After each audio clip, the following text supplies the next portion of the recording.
গাজা অভিমুখে যাওয়া ত্রাণবাহী নৌবহরের সবশেষ জাহাজটিও আটক করেছে ইসরায়েলি বাহিনী। তবে এখানেই থামছে না ফ্লোটিলার যাত্রা। শিগগিরই হাজির হচ্ছে আরও 11টি ত্রাণবাহী জাহাজ। ইসরায়েলের এই ন্যাক্কারজনক কর্মকাণ্ডে ইউরোপ জুড়ে বইছে নিন্দার ঝড়।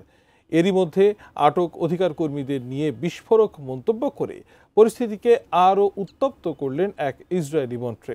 এ নিয়ে বিস্তারিত জানাচ্ছেন শেখ ফরিদ।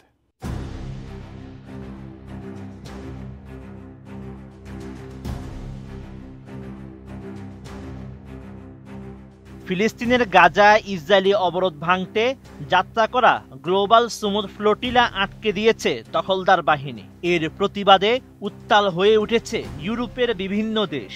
কোথাও কোথাও তার রূপ নেয় সহিংসতায়। এদিকে ইসরায়েলি বাহিনীর হাতে গ্রেপ্তারের পর থেকে অনির্দিষ্টকালের জন্য অনশন শুরু করেছেন গাজায় মানবিক সহায়তা পৌঁছে দিতে যাওয়া ফ্লোটিলার নৌবহরে থাকা শত শত অধিকার কর্মীরা। এক বিবৃতিতে এমন তথ্য জানিয়েছে আন্তর্জাতিক গাজার অবরোধ ভাঙ্গার কমিটি। এতে বলা হয়েছে, আন্তর্জাতিক জলসীমায় ইসরায়েলি নৌবাহিনীর হামলার শিকার হওয়া ফ্লোটিলা জাহাজে থাকা বেশ কয়েকজন কর্মী আটক হওয়ার পরপরই অনশন শুরু করেছেন।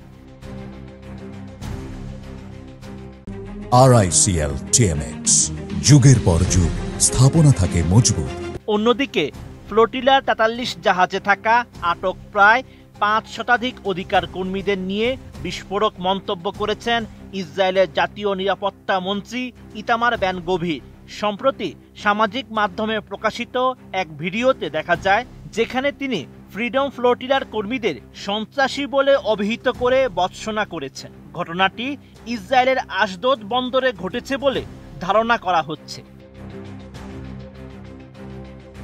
এমন ভিডিও প্রকাশের পরই মুহূর্তেই ভাইরাল হয়ে যায়। একই সঙ্গে ইসরায়েলি মন্ত্রীর এই মন্তব্য নিয়ে আন্তর্জাতিক রাজনৈতিক প্রাঙ্গণে উঠেছে নিন্দার ঝড়। কুদস নিউজ নেটওয়ার্কের এক্স হ্যান্ডেলে প্রকাশিত ভিডিওতে দেখা যায়, ইসরায়েলের জাতীয় নিরাপত্তা মন্ত্রী মেঝেতে বসে থাকা ডজন খানেক আটক অধিকার কর্মীকে উদ্দেশ্য করে তীব্র ভাষায় আক্রমণ করে কথা বলছেন। আটক অধিকার কর্মীদের উদ্দেশ্যে ইতামারের দাবি, অধিকার কর্মীদের জাহাজগুলো সম্পূর্ণ খালি পাওয়া গেছে। তিনি অভিযোগ করেন, তারা মানবিক সাহায্য নিয়ে আসার যে দাবি করেছিল তা সম্পূর্ণ মিথ্যা। ইসরায়েলি মন্ত্রী আরও জানান, তারা আসলে সাহায্য করার জন্য আসেনি, তারা গাজার জন্য সন্ত্রাসীদের জন্য এসেছিল। এরা সন্ত্রাসী।